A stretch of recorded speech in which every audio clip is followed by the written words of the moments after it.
Ivani, nós estamos falando sobre o wellness. Então vamos falar mais um pouquinho sobre o wellness. E uma coisa que nós falamos no começo, depois eu passei, foi que o ponto final é que a pessoa tem que se responsabilizar pela tua vida. Sim. Hoje a gente fala assim, físico, já se pensa, então ser saudável não é ter doença, então vá falar com o médico. Né? É verdade, é verdade. Espírito, legal, espírito você vai falar com a igreja. Né? É verdade. Mente, fala com o psiquiatra. Mas o wellness está pregando totalmente o contrário. Olha, se você quiser falar com essas pessoas, fale consigo mesmo. Inclusive na área de educação física. Exatamente. Como que funciona isso no wellness? Na verdade, tudo começa com o autoconhecimento. Uhum. A pessoa precisa inicialmente se preocupar com o autoconhecimento, né? O que ela deseja, se perguntar o que eu desejo, o que eu almejo. Hoje em dia nós somos levados a almejar o outro, a desejar o que o outro tem e querer ser igual ao outro. Então eu sempre brinco e falo assim, eu não posso ser uma jogadora de basquete. Eu tenho 1,58 m de altura, então não adianta eu almejar ser uma jogadora de basquete. Nem quando eu era novinha, isso não poderia acontecer. Não tem condição. E hoje é o que nós vemos, e as pessoas acabam se escravizando e acabam se colocando em situações realmente complicadas, tentando conquistar algo que foi propagado, que saiu na mídia, que as pessoas admiram e falam, eu também quero aquilo. Mas ela não sabe o que verdadeiramente ela quer. Então, emocionalmente, espiritualmente, essa pessoa se anula, porque ela fica sem saber o que ela deseja. E vem uma grande insatisfação, que por mais que ela conquiste alguma coisa, o que ela conquistou não é o verdadeiro desejo dela, é o desejo de outros, é a admiração de outros, porque ela não se perguntou o que ela deseja. Então, quando nós falamos... não tem nem, muitas pessoas não têm consciência. Não tem consciência. Não tem consciência. Então, quando nós falamos em conscientizar, ou quando nós falamos no wellness, né, as pessoas que trabalham com bem-estar, com wellness, com qualidade de vida, o início desse trabalho é despertar nos indivíduos esse interesse por si próprio, esse interesse em se conhecer, esse interesse em se procurar. E aí a pessoa começa a entender o que vai buscar. Quando ela entende o que ela vai buscar, quando ela entende o que ela deseja, não os outros, né? Ela tem uma grande determinação na sua conquista. Mas essa é a grande dificuldade. Como que ela pode entender isso? Você é professor de universidade, de faculdade. Sim. Tá? A gente hoje vê os universitários. Sim. Então você já sabe onde eu estou querendo chegar. Sim. A dificuldade. Não, nós estamos vendo um pouquinho assim, os professores universitários, do que nós estamos falando agora aqui. E isso é o futuro do Brasil. Nós estamos falando aqui em bem-estar individual, Sim. que vai gerar um bem-estar coletivo, que vai gerar um bem-estar de uma nação. Exatamente. Essa é a minha preocupação, que não é nada comercial. Não. Hoje, quando eu vejo o universitário, e já me falaram que o wellness é coisa para velho, já me empurraram isso em cima, falaram assim, você só está pensando em wellness hoje porque você é velho, que você já passou da idade. Porque o moleque que está na faculdade, ele está pouco se lixando, porque nós estamos fazendo, esquadrinhando a cabeça das pessoas aqui. Olha, você tem um setorzinho que é físico, um setorzinho que é mental, um setor e você tem que equilibrar todos esses quadrinhos dentro da sua cabeça.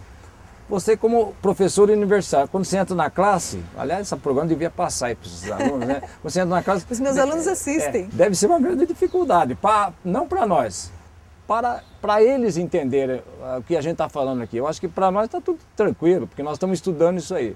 Mas para eles, um aluno de uma faculdade que ele não vê a hora de sair no intervalo, eu era assim. Como que a gente poderia falar em wellness, em educação física, atividade física, para essa grande população do Brasil, que você está no contexto. Eu diria 70, pelo menos? Eu diria que eu falo todos os dias, em todas as minhas aulas, os meus alunos escutam o meu discurso. E eu costumo dizer que aliás, você estava aqui por causa disso. Exatamente, foram os meus alunos que me trouxeram. Mas eu diria que se um aluno, em um semestre, entender o que eu digo, já é mais uma pessoa ensinando para outros, né? Então, quando eu procuro ensinar como proceder, ou quais são os princípios, ou quais são os valores e qual a importância disso tudo, eu não tenho a preocupação comercial de segurar os meus alunos dentro da sala de aula, com o meu discurso, com a minha fala. A minha preocupação é ensinar a quem estiver disponível a aprender. Você não consegue ensinar quem não quer aprender, mas você né? segura sim, porque você quando eu te conheci, foram os próprios alunos que gostavam da tua fala. Olha, veja, eu fiz um retrato geral, mas nós temos uma porcentagem diferenciada, né? Eu vou dizer que eu tenho muitos alunos que me escutam.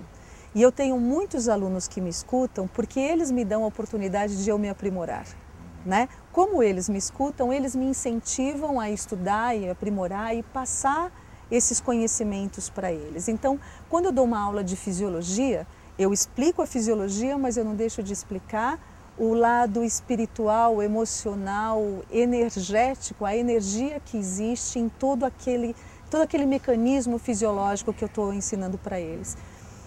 E tratar do bem-estar das pessoas é despertar esse interesse. Quando esse interesse ocorre em um aluno meu, eu não tenho a preocupação de quando ele vai realmente agir. Certo. Mas eu sei que um dia ele vai agir. Dia ele vai agir. E é assim que a gente vai caminhando. Pode passar muito tempo, mas ele vai agir. Eu posso não ver, mas eu acredito que isso vai acontecer. Em cima da fisiologia do exercício. Isso é uma preocupação minha, eu já li neurociências, já li um monte de coisa e não consegui chegar. Assim, exercício é muito importante. Muito. Mas eu já vi pessoas, e você vai me entender o que eu estou falando, telespectador também, pessoas que no treinamento são feras. São pessoas que no treinamento, geneticamente, correm, jogam futebol, basquete. Eu tive casos que pessoas não errar um arremesso. Você põe uma camisa e põe um calção e fala que é jogo para ele não acerta um arremesso. Exatamente, então, o rendimento cai muito. Você vê como, em cima da fisiologia do exercício, essa parte do wellness é importante quando você fala em emoção e em parte espiritual. Como que a gente consegue trabalhar assim no esportista, que nós temos muito aluno da Falcão Azul agora assistindo, que tem o mesmo problema. Tem esse problema de adaptação a treino, jogo, uma atividade pura e simples, uma atividade que ele faça. Muita gente que são grandes atletas preferem fazer uma atividade só para ele, esteticamente falando. Essas coisas existem ou eu estou... Não, essas coisas existem e elas existem principalmente porque as pessoas fogem dos seus pontos fracos. Sim. Né? Talvez então, até por problemas, como Freud fala, problemas de infância. Né? Exatamente. Então, o que acontece quando, por exemplo, existe um atleta, né, que, como você falou, no treino tem um aproveitamento maravilhoso, tem um rendimento ótimo, e quando chega na competição, ele tem uma queda no seu rendimento, ou emocionalmente ele não consegue se estruturar, ou qualquer coisa parecida. Na verdade, ele tem um lado do organismo dele muito bem trabalhado, muito bem desenvolvido, mas nós não podemos imaginar que os nossos músculos, que as nossas articulações sejam independentes dos nossos sentimentos ou independentes das nossas vontades, não é? Então, se o emocional está bem, ele consegue acionar os músculos, as articulações e os neurônios para que os movimentos aconteçam de forma correta. Se o emocional não está bem, ele não consegue. Isso é o normal. Quer dizer, normal que eu digo, é assim que funciona quando a pessoa não está completamente desenvolvida. Treinar uma pessoa não é fazer com que o físico dela seja o máximo, né? Treinar uma pessoa é fazer com que o organismo dela alcance o máximo. E dentro desse organismo existe o lado emocional, existe o sistema límbico. Então tudo isso tem que ser também preparado junto, tem que evoluir junto com o físico, músculo, ossos, ligamentos, tem que tudo crescer junto. Nessa área de coaching, agora existe, para falar sobre isso ainda, existe um trabalho feito em cima de equipes profissionais, para tirar a agressividade e tirar esse problema que é psiquiátrico, né? Existem muitos problemas psiquiátricos assim, de não jogar bem. Ele já traz, às vezes teve problemas de morar numa favela, ter o pai e a mãe que brigavam diariamente, ter uma pressão toda uma muito estrutura grande até chegar ali. Certo. Então, o coaching também, esse gerenciamento também está se preocupando com isso. O coach se preocupa com esse gerenciamento, só que se entrar na área patológica, nós indicamos, Você faz uma indicação, ou para um tratamento psicológico ou para um tratamento psiquiátrico, a escolha da pessoa. Mas o coach consegue ajudar a estruturar também o emocional e a mente do indivíduo, se não for um caso patológico, se for um caso, vamos dizer assim, leve, se for um desequilíbrio momentâneo, um desequilíbrio leve, né? O coach justamente trabalha buscando evidenciar, né, o que a pessoa tem de bom. Então, aquilo que nós estávamos falando da pessoa procurar o seu conhecimento, da pessoa procurar o que ela deseja, esse é o fundamento do coach, do trabalho do coach de qualidade de vida, buscar o que esta pessoa está desejando realmente, o que ela deseja. A partir daí é que tudo pode ser desenvolvido. Na sua opinião de técnica, como que você acha que... Hoje nós já não temos mais nem as academias, né? Hoje nós já temos os clubes academia, que é o caso do Falcão Azul. É um grande clube de São Paulo. Hoje nós falamos em academia. Antigamente se falasse em hiperacademia, 2.000 pessoas. Hoje nós estamos falando em 20.000 pessoas numa academia, que é o caso da Falcão Azul. Então, como que você acha que nós poderíamos desenvolver um wellness aqui? Porque é muito complicado. Muita gente, né? Muita gente. Muita então, gente. O que eu tento desenvolver é nas atividades. A gente tenta O que eu tenho feito com o trabalho de coach, por exemplo, em algumas empresas, a gente começa com palestras. Sim. Né? Porque através de uma palestra você atinge um público maior. Né? Então você vai passando informações e com isso tentando incentivar em cada um a vontade de fazer alguma coisa para melhorar, para se sentir melhor, para estar melhor. Então o trabalho inicial que eu tenho feito é com palestras, né? Direcionando, obviamente, para aquilo que me é apresentado pela empresa ou que é apresentado pela academia ou pelo clube academia, né? E é a partir daí que as pessoas vão chegando individualmente ou em grupos. Porque às vezes tem um grupo de amigos que tem uma dificuldade em comum. Então eles procuram a minha ajuda em forma de grupo ou individualmente. Mas a forma de se plantar a ideia tem sido através de palestras. Né? Então nós podemos dizer que o wellness tornou-se uma metodologia. É um processo... Pode ser falado que sim, é um processo, sem dúvida nenhuma. E é um processo evolutivo, porque é aquilo que nós vamos voltar à parte da tecnologia. O capital, o neoliberalismo, trouxe o capital, né? Trouxe essa filosofia europeia americana. Nós mastigamos o fitness, nem estamos mastigando o fitness, já estamos falando em wellness, veja bem, que nós não conseguimos viver nem a ginástica aeróbica ainda. Não. Porque eles viveram fases atrás de fases. Exatamente. Né? E hoje nós estamos falando em wellness, só que o wellness é uma coisa muito mais complicada. Muito mais ampla. Que ela é macro. Exatamente. O fitness era micro, o fitness era uma estética, era dedicação.